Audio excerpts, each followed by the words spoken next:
வணக்கம் உறவுகளே. மீண்டும் உங்கள் தமிழ் உங்களோடு சில அழகிய உணர்வுகளை பகிர்ந்து கொள்ள வந்திருக்கின்றேன். இன்றைக்கு வேலண்டைன்ஸ் டே, காதலர்கள் தினம். எல்லாரும் ரொம்ப ஆசையாக ஆவலோட இந்த காலகட்டத்தில் எதிர்பார்த்து கொண்டிருக்கக்கூடிய ஒரு நாளாக மாறிவிட்டது. முன்னெல்லாம் இதை பற்றி ஒன்றும் பெரிய விமர்சனங்களோ இல்லை விமர்சையாகவோ இது யாருக்கும் தெரிஞ்சது கிடையாது. ஆனால் இப்போ காலகட்டங்களில் பார்த்தீங்கன்னா இதையும் ஒரு விழா கோலமாக மக்கள் எல்லோரும் கொண்டாடக்கூடிய அளவிற்கு இந்த நாள் மக்களின் மனதிலே மிகவும் இடம் பிடித்திருக்கிறதுன்னு கூட சொல்லலாம். எனக்கு இந்த வேலண்டைன்ஸ் டேயில் நிகழ்ந்த ஒரு அழகிய அனுபவத்தை நான் உங்களோடு இன்றைக்கு பகிர விரும்புகின்றேன். அதுக்கு முன்னாடி வேலண்டைன்ஸ் டே, அதாவது காதலர்கள் தினத்துக்காக நான் சில பாடல்கள் எழுதியிருந்தேன். அந்த பாடல் உங்களோட ஒரு சில பாடல்களை பகிரலாம்ன்ற ஒரு ஆசையும் எனக்கு இருக்குது.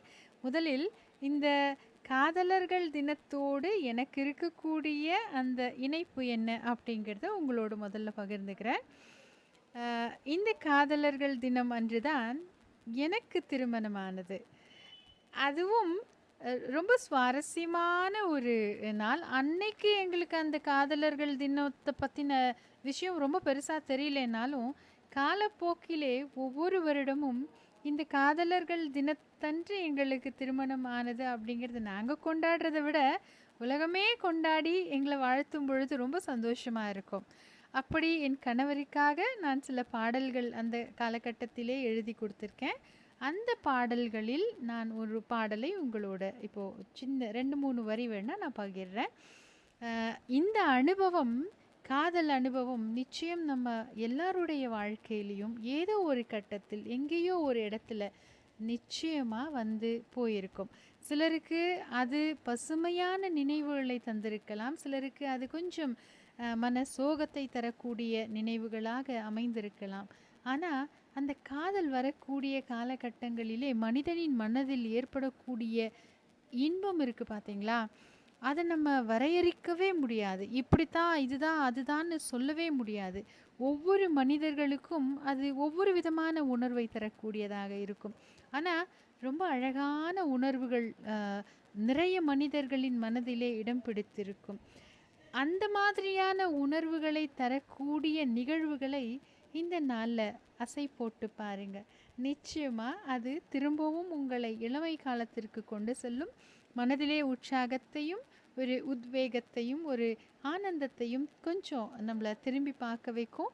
நம்மளுடைய வயசையும் மறந்து நம்மளையே மறந்து சில நேரங்களில் சிரிப்பதற்கான வாய்ப்பு கூட இருக்கின்றது. புன்னகை இறைவன் கொடுத்த ஒரு அழகிய வரம் இல்லையா? அதை எந்த நேரத்தில் வேண்டுமானாலும் நாம் இந்த மாதிரியான அழகிய நினைவுகளோடு கோர்த்து கொண்டு நம் முகத்திலே சேர்த்து கொள்ளலாம். அதனால் உங்களுடைய காலகட்டத்திலே உங்களுக்கு ஏற்பட்ட அந்த அழகிய காதல் நினைவுகளை எல்லாம் ஒரு முறை திரும்பவும் ஆசை போட்டு பாருங்கள். சரி, இப்போ நான் அந்த பாடலை உங்களுக்காக.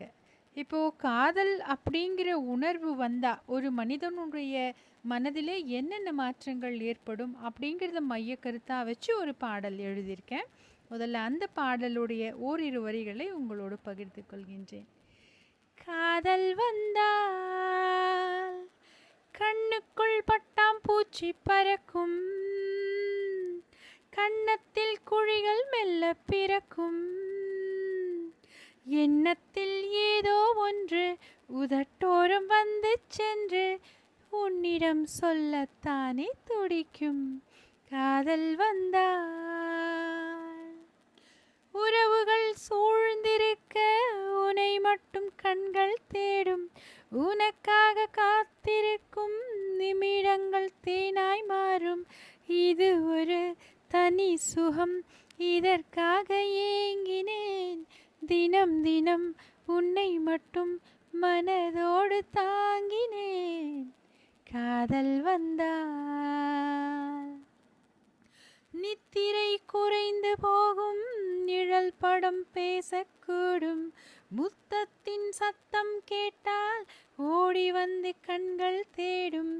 இது ஒரு தனி சுகம், இதற்காக ஏங்கினேன் தினம் தினம் உன்னை மட்டும் மனதோடு தாங்கினேன். காதல் வந்தால். நிச்சயமா காதல்ங்கிற உணர்வு நமக்குள்ள வந்துருச்சுன்னா, நாம இத்தனை செயல்களில் ஏதேனும் ஒன்றை கட்டாயமாக செய்திருப்போம். நினைச்சு பாருங்க. நீங்களும் அந்த சந்தோஷமான தருணங்களை மனதிலே நினைத்துக்கொண்டு புன்னகையோடு எப்பொழுதும் சந்தோஷமாக இருங்கள். மீண்டும் ஒரு நல்ல சந்தர்ப்பத்தில் உங்களோடு இணைவது உங்கள் தமிழ். வாங்க தமிழோடு பேசுவோம்.